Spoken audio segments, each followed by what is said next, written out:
dhugaamiti. Namni Amaariffa beekuu fi namni Tigiriffa beeku waluma qixa. Hundumtuu maalidha? Maalidha qoonqni?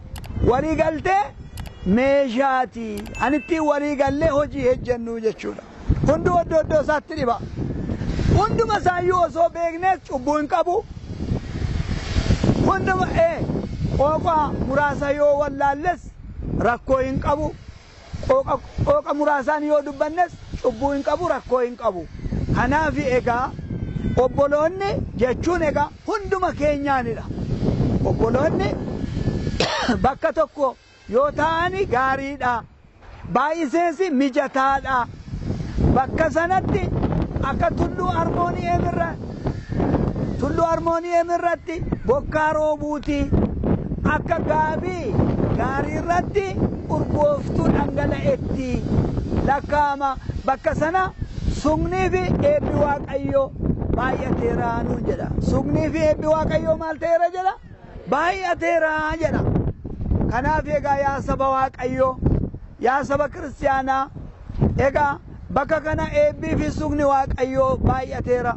Kanaafidha dhufnee dhukkubsannee bakkee Beetesaayidaa, bakkee sabala kana ejji keenya hanjaame kan argu, gurri keenya kan duude kan dhaga'u, lamxaa'onni kan qulqulloofnu, goobawwan kan diriirru, hafuura xanqolaa, hafuura budaarraati bilisa baanee gara jiruu keenyaatti kan bobbaanu kanaafidha. Asitti eebbi eenyu ijaa baay'ate? Eebbi eenyu ijaa baay'ate? Sugni Waaqayyoo ijaa baay'ate. Galanni Waaqayyoof haa ta'u. Egaa Beetesaayidaan ishiin kun fakkeenya Beetesaayidaa ishii biyya Yerusaalem jirtudha jechaadha. Dhugaa moo dhugaa miti? Dhugaa moo dhugaa miti? Har'a Madaanaalamiin bakkee Beetesaayidaa Faarisii Dabraman Kiraat Madaanaalamii kanatti ta'amrii ajaa'iba nuu hojjechaa jira. Waan inni yeroo sana Matsaagu'i fayyise har'as nu fayyisaa jira. Waaqa biraadha inni. Inni yeroo sana Matsaagu'i fayyisee fi inni har'a nu fayyisu garaagaraa. Tokkichumadha inni, tokkichuma. Dhugaa moo dhugaa miti? Isumadha. Inni yeroo sana Matsaagu'i fayyises har'as nu fayyisaa jira. Kanaaf egaa nurraa maaltu eegama? Nurraa maaltu eegama? Jaalala, tokkummaa, simimmi, warri wallalle haa araaramnu. Warri saamne haa deebisnu. Warri dogongorre haa sirreessinu. Gaabbii haa gallu. Gara Waaqayyootti fuula keenya haa deebisnu. Keessumaa dhugaan jedha yeroo ammaa kana ganama yeroo hirribaa kaanu galgala yeroo gara siree keenyaatti deebinu himimmaan keenya ammaan cufa gorora haa boonyu. Himimmaan buufne haa boonyu. Maal jenne? Yaa Waaqayyoo biyya keenya Itoophiyaa badiishii ummata ishii immoo godaansa ishii nun agarsiisinii haa jennu. Maal haa jennu? Badii biyya keenya Itoophiyaa nun agarsiisi, godaansa ummata ishiis immoo nun agarsiisinii yaa Waaqayyoo haa jennu. Hunduu biyya irrattidha. Hunduu maal irrattidha? Abbaan, haati, obboleessi, obboleettiin, firri yoo du'e eenyu irratti boo'u? Biyya irratti boo'u miti? Biyyi yoo duute eenyu irratti boo'u? Lammummaa dhabanii garbicha ta'anii hidhaa waanjoo jalatti kufuudha jechaadha. Kanaaf abbaan keenya Daawit Yerusaalem ድረስ አሽቀኘ ትርሳኝ ምላሴም ከትናጋዬ ይጣበጥ አንጀት ኢየሩሳሌም ዮንስ ይራንፈጤ ምርጊ ኮና ይራንፈቱ አረምዲኮስ ላጋኮት ሃቀበቱ ከንጀደ ብየ ኬኛ ጋ አካ ኢጀ ኬኛ ሌንሲ ኢጀ ኬኛ ኢላሉ ቀምና inni qotu calleeffachuun inni daldalu bu'aa argachuun hojjetaani guddinaa fi baarakaa argachuun barataan qaroomina argachuun eenyurratti nuyi gamoo kana kan ijaarru yoo biyyi maal ta'edha? Yoo biyyi nagaa ta'e, yoo biyyi fayyaa ta'e miti. Waaqeffachuun baanee waaqeffannee galuudhaaf, nagaan baanee nagaan galuudhaaf inni gabaa dhaqes, inni magaala dhaqes, inni bishaan qoraan dhaqes, inni mana barumsaa dhaqes yoo maal ta'edha? Yoo biyyi nagaa ta'e miti. Mee qaama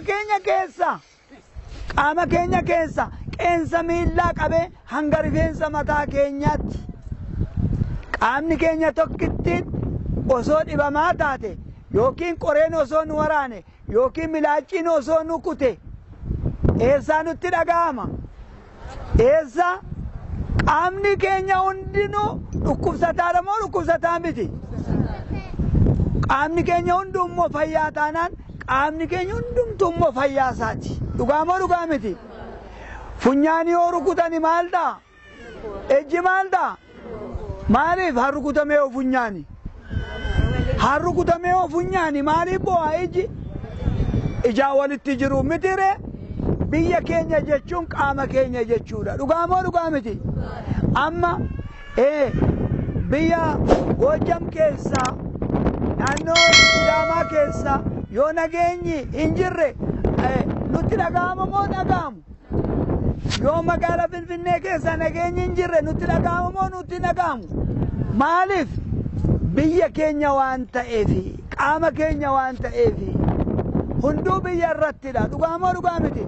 Kanaaf adaraa keessan ganama yeroo sireerraa kaatan, galgala yeroo sireetti deebitan himimmaan buusaati. Yaa Waaqayyo, maatii koo, ollaa koo, ganda koo, aanaa koo, magaala koo, godina koo, naannoo koo, biyya koo Itoophiyaa nagaa nuu godhii jedha. As keessa koo hani kadhatee dhageessifatu hin jira? Hin jiru? Hin jiru? Waaqayyoo han dhaga'uu fi gara laafessi as keessa hin jira. Yookiin manguddoota keessaa ta'a, yookiin abbootii keessaa ta'a, yookiin dargaggoota shamarran keessaa ta'a, yookiin daa'imman keessaa ta'a. Kanaafidha kadhannaan walii kan barbaachisu. Kanaafidha kadhannaan maali? Kadhannaan walii kan barbaachisu kanaafidha. Kadhannaan bakka sadiitti qoodama. Kadhannaa dhuunfaa, kadhannaa maatii, kadhannaa saba.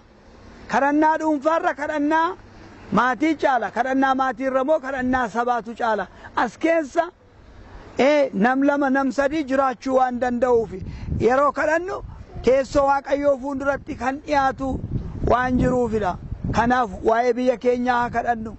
Yaa Waaqayyo, gabaa biyya quufa nuu taasisi.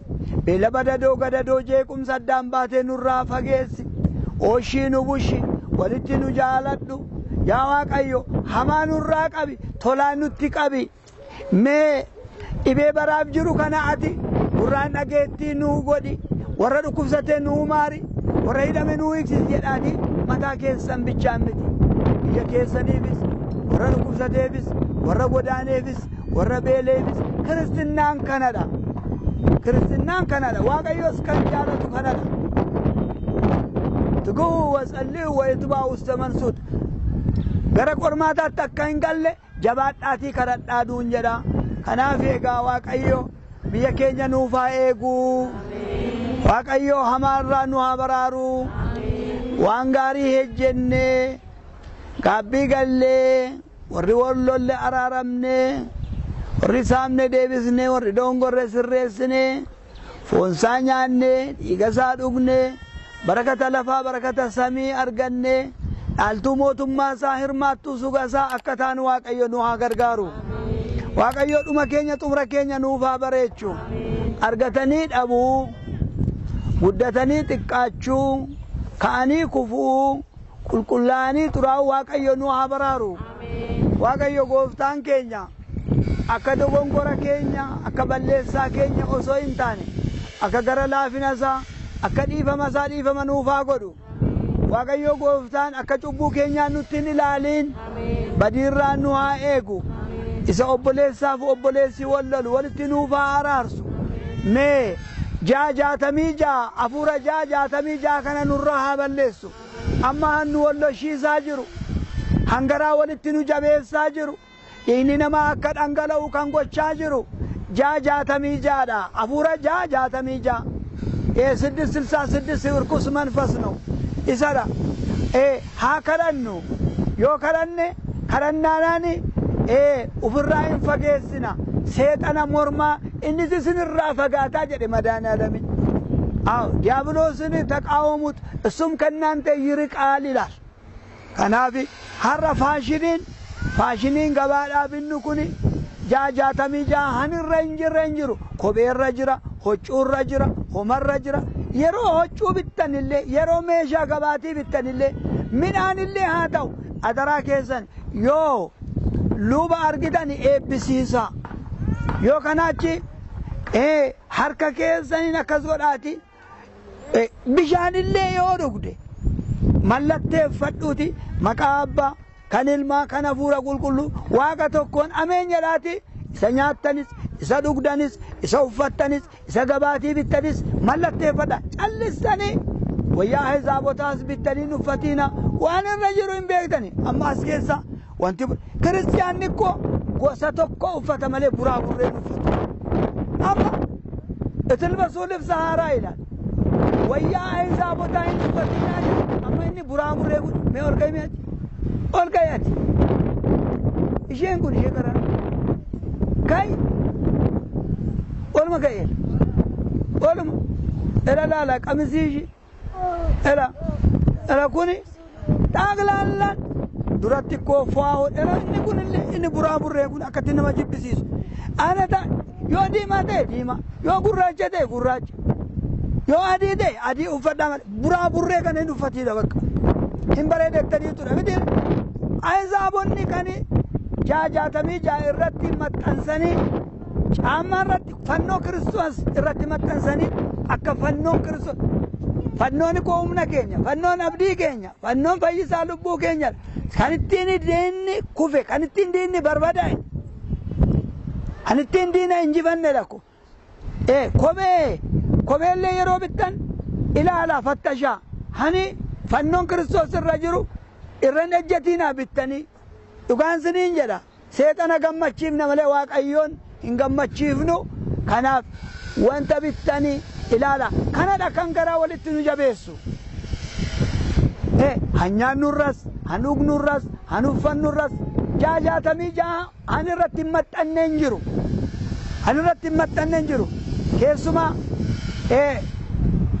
fiilmii qaanaa kana yeroo ilaaltan waan achi keessa hin dabarreen jiru amma mucaan tokko hin jirti as keessa yeroo fannisan yeroo ajjeesan ilaalteeti dhaqee manfasiin sun itti darbe kushinaa keessatti uffannifte mucaan maal fakkaattu yeroo lama waaqayyo irraa buusise kunoo manfasiin qaanaa sun